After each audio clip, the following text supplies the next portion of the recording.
Okay, so I just want to make a quick video on tray trimming. I've already talked about how to cut our trays and whatnot. I have another video that kind of talks about how quickly we're able to do it, or I should say the most efficient way. And so I won't go into that right now. But what I want to talk about instead is tray borders and what we're looking to how short to trim them. So this isn't necessarily a discussion of whether or not to scallop.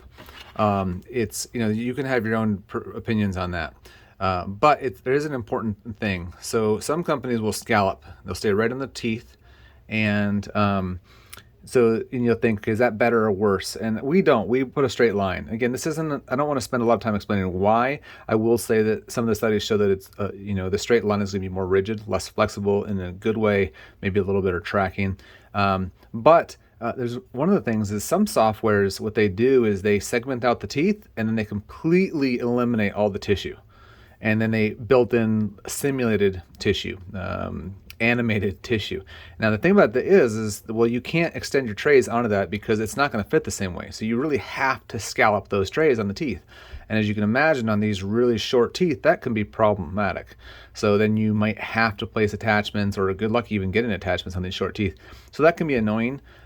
So that's one of the reasons also why we do the straight line and also all on the tissue, because the software I use, Blue Sky Plan, uses the existing tissue and then augments it, stretches it, moves it around, which can have some of its own issues, especially on really short, what was I going to say? Really rotated teeth. If there's a lot of augment or change, it can augment the tissue a bit kind of crazy, but for the most part, it works well.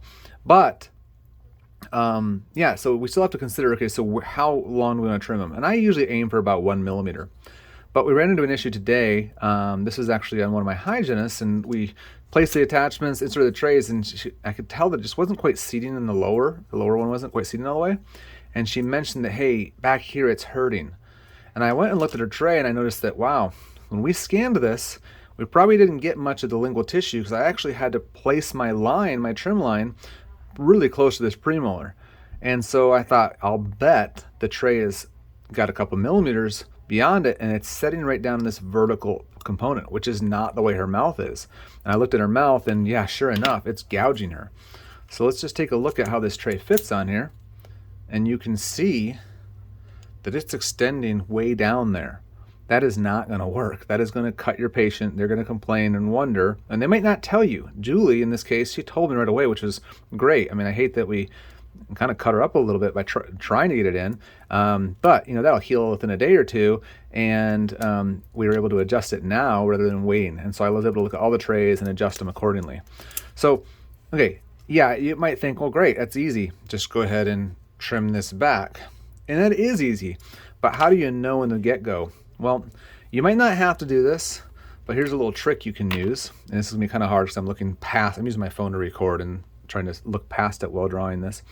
If you just drag your marker, hopefully you can see what I'm doing here, and just sort of lean it against here. I'm not tracing. See, the tip of my marker is not where the line is showing up.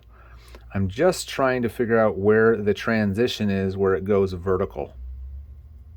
And it actually drops down here a little bit. And then we got good extension at that molar. I won't even try to get in there. But that tells you that you need to cut your tray above this line. So let's just take a look and see how it compares. Look at how much plastic there is extending beyond that line. That's how much is going to be gouging our patient. And that's why when I took it out, after trying it in, it was really kind of beat up right there. And you can see these teeth a little chipped off during the fabrication, but no big deal. So how do we fix that? In this case, I've got these, what do you call these? Lexan scissors. I have them on my website, a link to where to buy them on Amazon. And I'm going to trim these. Now I'm not going to use that tray. That line was just sort of a visual, but so now I'm just going to kind of come in here. You can stop watching now if you don't need any tips here, but I'm really going right up this CJ on these. And one thing I do want to point out is that when you get up in this anterior area, it gets really tricky.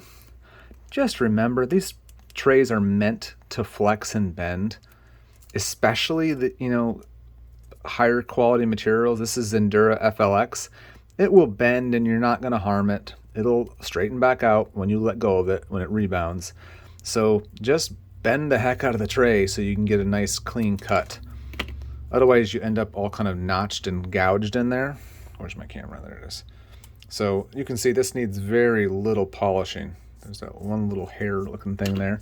But so now if I put it on there, you can see that I'm above that line. I mean, maybe at that canine there's a touch of it, but that doesn't even bother me there. I'm nice and well above this line. Shouldn't have any sort of tissue impingement. You should also check the outsides, but it's less likely to have that issue. Scanning in the lingual is where you're going to have more of those issues. It probably wouldn't be the worst idea to raise this a little bit, but again, I'm nowhere near as concerned about that. I checked the upper as well. The upper, you're more likely to have a real obvious transition, so you know where to stop it. But yeah, I wouldn't even say it'd be a worse idea to trim this. Now this is just our template tray, our zero tray, so I'm not really worried about it. But you know, it probably wouldn't be a bad idea to go ahead and cut this back a ways. And on the buckle, same kind of thing. As you get used to it, you should just be able to do this right away. You shouldn't, we shouldn't have a big, evaluation where to trim these trays, but now you know what to look for when you're trimming these trays.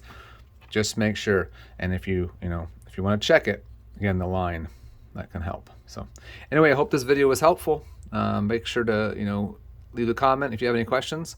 And as they always say on YouTube, like and subscribe. Click that little ring bell if you want to get notifications of upcoming videos. All right, thanks so much for listening. Bye for now.